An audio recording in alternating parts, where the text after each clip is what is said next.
It has been said that the story of Florida's state parks is the story of Florida.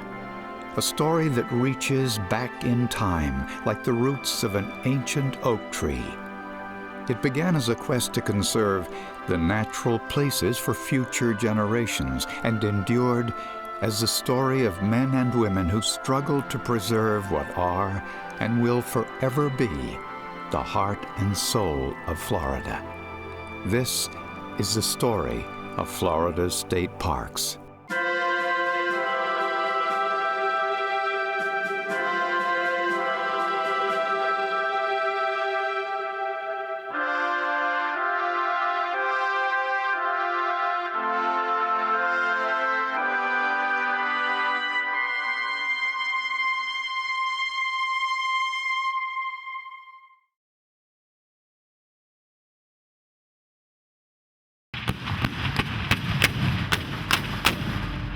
On February 20th, 1864, more than 10,000 Union and Confederate troops clashed in a pine forest 20 miles east of Lake City.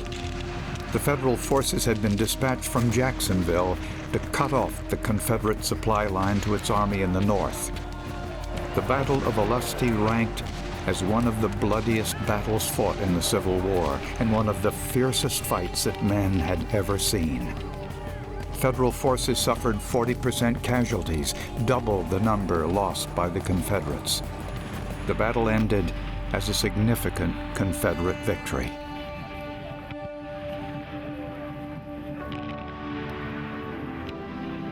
Here at the Olustee battlefield, the seeds of a future state park system were sown. Today, thousands of spectators and hundreds of reenactors gather annually for the Olustee battlefield reenactment. I walk the line between the spectators and I tell them I'm protecting them. And at the same time, while they're waiting there, because a lot of spectators show up like an hour early to get good seats, so I tell the stories. You know, I pick out the kids and I tell them a little bit about history. Or if they're carrying something like a toy weapon, I'll start talking to them about the weapon. I'll start talking about what happened here.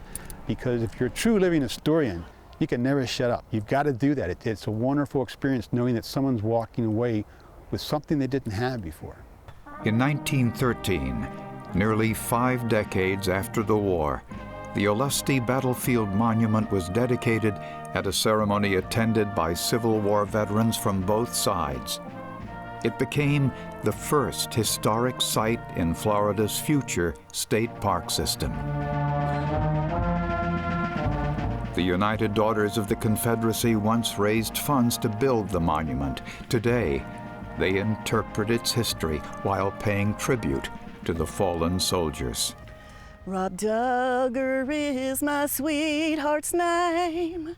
He's off to wars and gone. He's fighting for his Annie dear. His sword is buckled on. He's fighting for his own true love. His foes he does defy. He is the darling of my heart, my Southern soldier boy. During the early 1900s, women's clubs began to take charge of community beautification projects and educating the public about Florida's natural life. The Florida Federation of Women's Clubs was particularly interested in preserving a legendary area in South Florida known as Paradise Key. Paradise Key had this unsurpassed collection of royal palms, perhaps 1,000 or more royal palms. And it wasn't until the late 19th century that the first white person actually saw Paradise Key.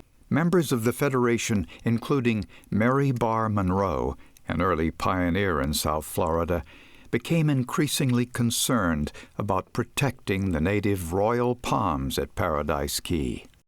Poachers were going out into the Everglades and they were uprooting all sorts of wildlife, including royal palms, and taking them back into the city and planting them along the roadways. And Mary Barr Monroe and another club woman by the name of Edith Gifford proposed in 1905 to the Florida Federation of Women's Club to create some sort of preserve, whether it be a park, whether it be a monument, either a federal preserve or state preserve, to protect these royal palms. The other concern was not simply protecting these royal palms, but also protecting the bird life in Florida. Florida had suffered since the 1880s from the millinery industry. Hundreds of thousands, if not millions, of Florida's birds, particularly wading birds, were shot by plume hunters for the purpose of these feathers being turned into hats for women.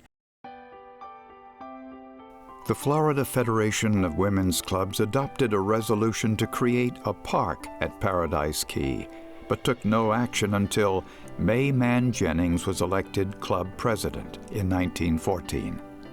Jennings was a native Floridian, originally from Crystal River, but educated in St. Augustine. She was the daughter of a prominent Florida politician, Austin Mann, a leader in the Populist Party.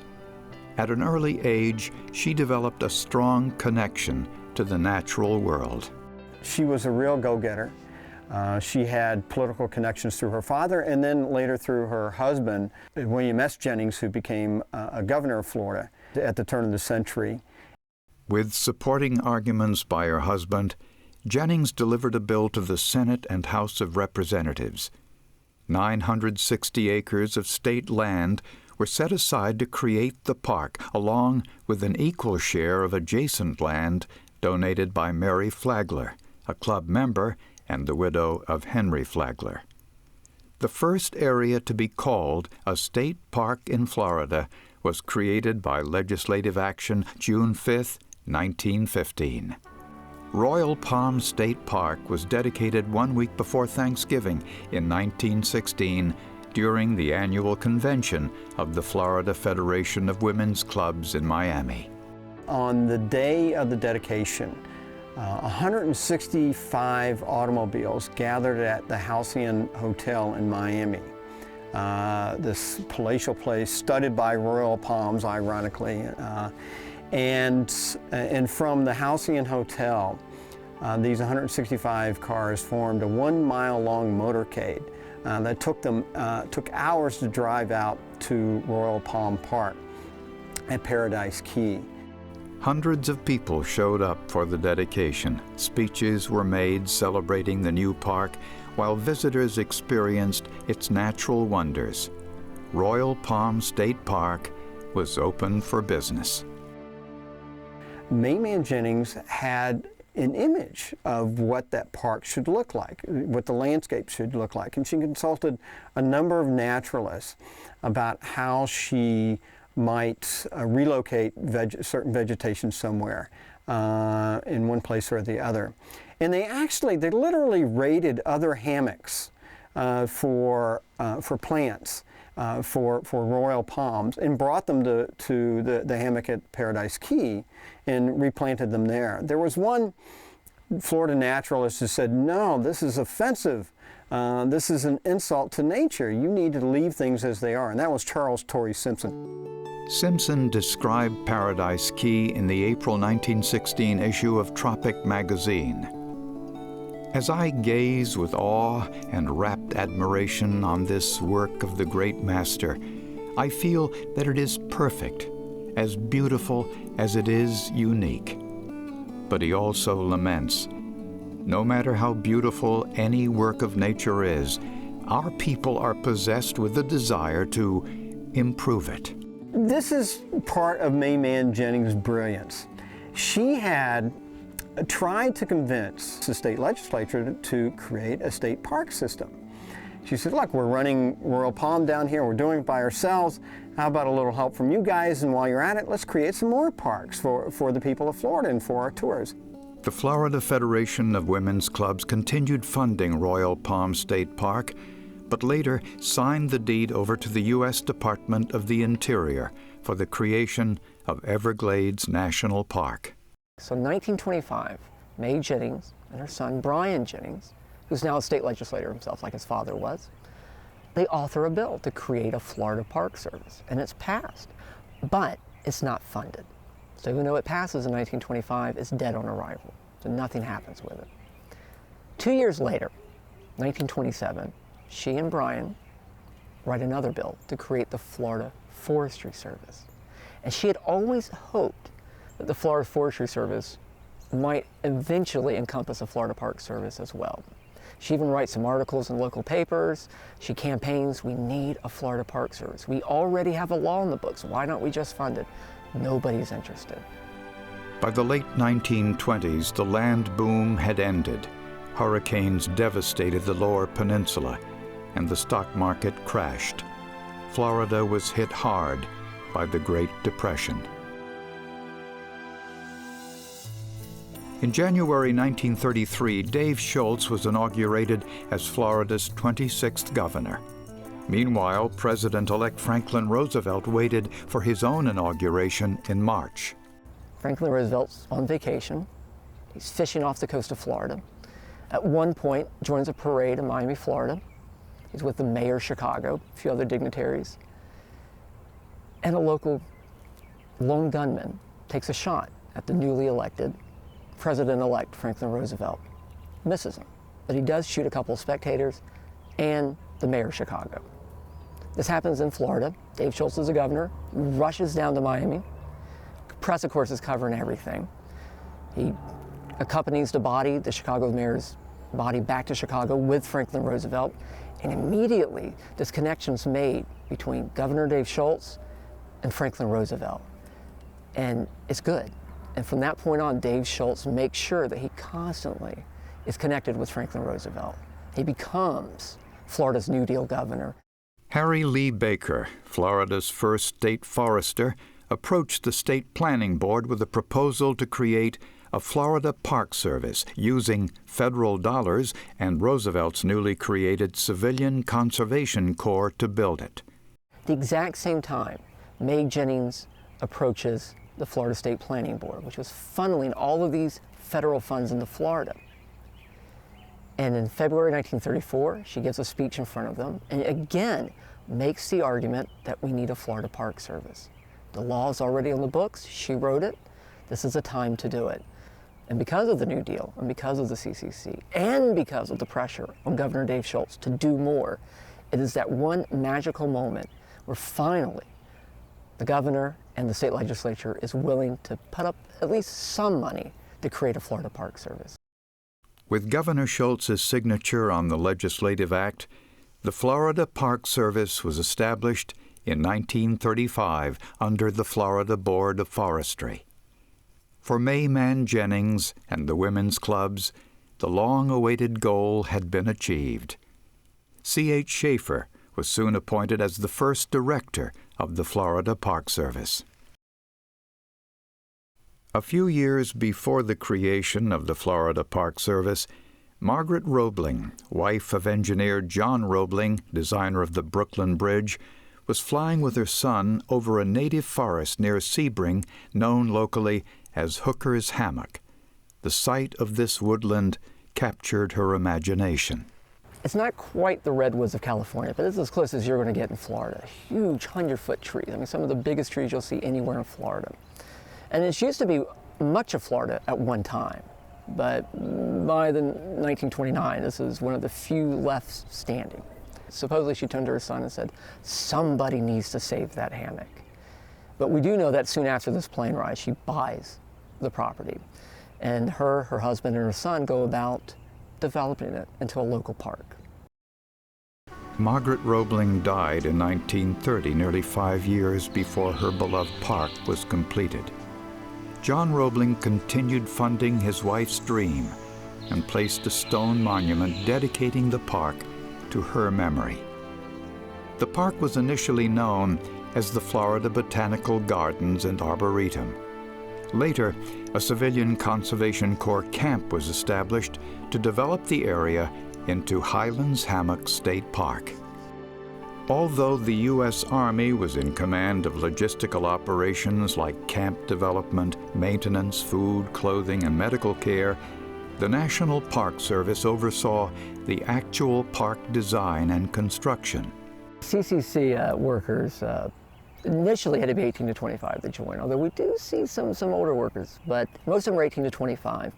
Before you could go in, you had to prove to a local welfare agent that your family was in need, not just anybody could get in. But once you got in, you did a couple weeks of conditioning with the U.S. Army, usually at Fort Benning in Georgia, if you were from Florida. Then you were sent to whatever project you were going to work on. You were paid $30 a month. You kept $5 of it. And if you remember, you're getting your housing, your food, your clothing, and your transportation all provided. So that $5 is just for you. The other $25 goes home to your family. A lot of CCC veterans will tell you that it saved their family, that $25 a month. That's the honest truth. People really don't know today what hunger is. Like back in the Depression, 1 man in every 4 was out of work. And I remember reading that one letter that the fellow wrote about the CCC about when he was having breakfast that they ate with a fork to pass the milk on down to the next kids, you know. Well, we weren't quite that bad, but you never had to worry about cleaning your plate. When you got to, there was nothing left on it. So the idea was we put these guys to work, we give them some money, and we make them feel good about the country again. We feed them well. And these guys ate unbelievably well. They were only worked 40 hours a week, so it was hard work, but it was reasonably hard. It was bearable. And again, I never said that to a CCC veteran, but they had a pretty good time in the CCC. And I think we see that with the reunions every year. At the annual Civilian Conservation Corps reunion in Highlands Hammock State Park, the Florida Park Service keeps alive memories of a distant time. My name's Gordon Pierce. I'm from Fort Myers, Florida, and I worked in the CCs here in Highlands Hammock in 1939 or 40, been a long time ago. The first job I had was in the wheelbar gang. We built all the trails with the wheelbars, and sometimes they were a mile long, and we had to push those wheelbars full of dirt clear down at the end and dump them where they would make the trail. I also worked in the sawmill, stacking lumber, and planted grass, cleared land. We was tough. We was strong them days. I wasn't too big, but I could carry my own weight. I just think of the old times and how young I was, and look at some of the trees that were still here. The one big oak tree down the road is just about gone, so I guess we'll be gone at the same time. I'm 86 years old. And I always go by and say hello to that tree when I come to the park. Give me a lot of shelter right in the shade. Back years when I was working, where you could load the wheelbars right here underneath the shade. Built a trail going down towards the camp. Well, goodbye, old tree. See you next year. Within Florida's early state parks, there are structures still in use today that stand as lasting reminders of the ingenuity and creativity of the Civilian Conservation Corps.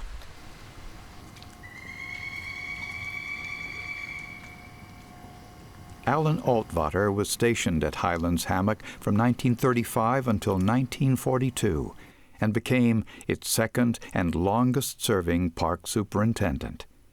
Today, his grandson preserves historical records and artifacts from the early days.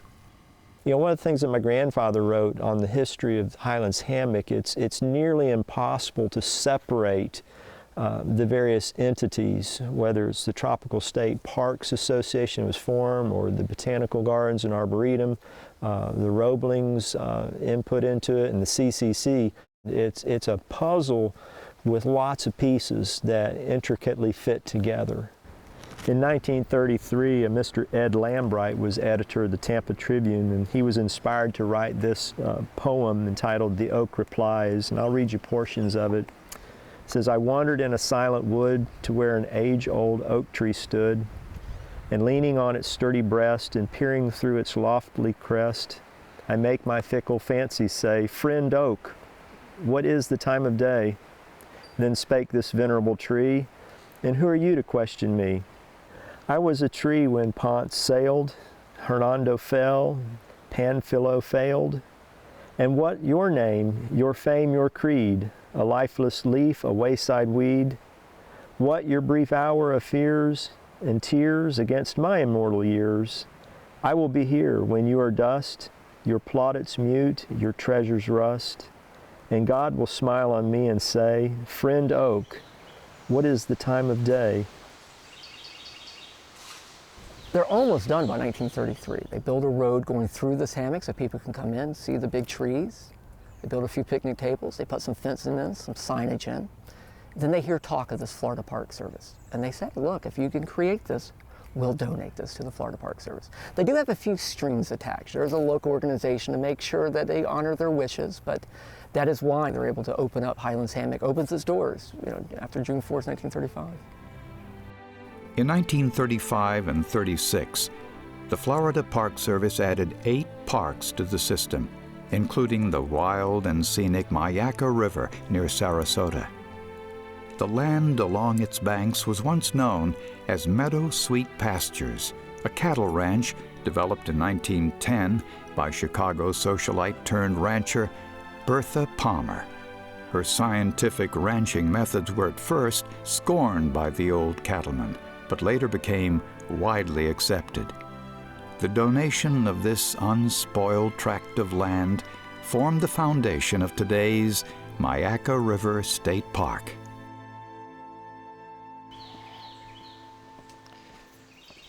At Florida Caverns, the Civilian Conservation Corps developed one of the most unusual locations in Florida and met one of its toughest challenges. Kelly Banta and Mark Ludlow lead the way. Look at all these large columns. Beautiful, aren't they? We call this the Enchanted Forest because the columns in this area resemble trees or the tree trunks. Is that what they called it on the original survey map? The original text that I read referred to it as the rock forest. I love this pipe organ formation here. Yes, beautiful, isn't it? And the wedding cake formation, too. They've been calling it that for about 70 years. The Caverns' value as a tourist destination was quickly realized. In 1938, Civilian Conservation Corps Company 1445 was sent to the park to build entrances and exits, excavate sediment from the passageways, and install electric lighting. It was difficult work, but in 1942, Park Service Director Louis Scoggin announced that the Florida Caverns Tour Cave would finally open to the public. The state and federal partnership had been a success. With the muscle of the Civilian Conservation Corps, the future looked strong for the Florida Park Service as it acquired some of the most scenic and historic sites in the state. By the end of 1942, 12 state parks had been created.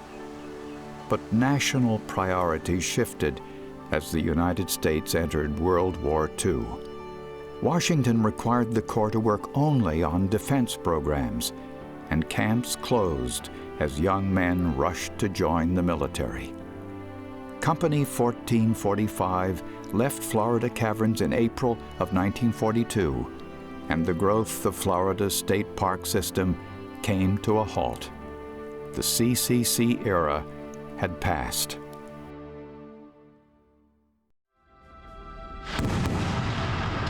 Next time on the story of Florida state parks, the Florida Park Service creates World War II training bases, turning a setback into a new beginning.